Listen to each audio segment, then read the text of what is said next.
I solemnly swear that I am up to no good. The Harry Potter world is full of secrets and mysteries that often go unnoticed by most readers. Some of these secrets can act as answers to questions, reveal character traits, or give us clues as what is going to happen next. Since almost everyone in the world has either read or watched the movies, I'm going to reveal some of those secrets. We know that Neville Longbottom is a not so talented wizard. And we also know that he lives with his grandmother because his parents were tortured into madness by Bellatrix Lestrange. When Neville joins Dumbledore's army in Order of the Phoenix, he improves his magic a little bit. But in The Half-Blood Prince, Neville really shows his potential. So how did he get so good all of a sudden? Well, in Order of the Phoenix in the Ministry of Magic, Neville breaks his wand and he mentions that his grandma will kill him because it's his father's wand. So let's go all the way back to the start in Philosopher's Stone. Ollivander teaches us that the wand chooses the wizard. So there it is.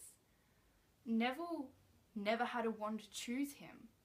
And when he broke his father's wand, he finally got his own wand. And he was able to be the great wizard that he is. How crazy is that? In Prisoner of Azkaban, Professor Trelawney goes down to the Great Hall on Christmas Day. When asked to join the table, she refuses because she notices that 12 people are seated, and when 13 dine together, the first to rise will be the first to die. I'm sure most people, just like me, thought Professor Trelawney was just an old kook who didn't know what she was talking about. But unfortunately, she was kind of onto something. In Order of the Phoenix, at Grimmauld Place, 13 people dined together. Sirius Black was the first to rise at that table, and he was the first to die. And when Mad-Eye Moody perished during the Battle of the Seven Harry Potters, 13 people gathered at the Burrow to mourn their loss. Remus Lupin was the first to rise at that table. He was also the first to die. Harry and Ron might actually have been onto a few things when they were bodging their divination homework. When they were making up their predictions, they actually guessed some of the things that Harry would be facing during the Triwizard Tournament. First, he will be in danger of burns. Well, as you know, Harry had to face a dragon during his first Triwizard task. Next, he will lose a treasured possession. Harry lost Ron and Hermione to the Mer-people in the lake during his second Triwizard task. And then he'll get stabbed in the back by someone who he thought was a friend. Well, as we know, Harry Potter had become very close with Mad-Eye Moody, who was actually Barty Crouch in disguise.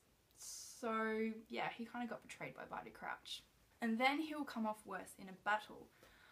I would say that Harry did come off worse in that battle in the graveyard with Voldemort, because I mean Cedric Diggory died and you know Voldemort kind of did come back to power after that. But that's not the only predictions that they get right. Ron had also said whilst reading Harry's tea leaves that Harry would suffer, but he would be happy about it.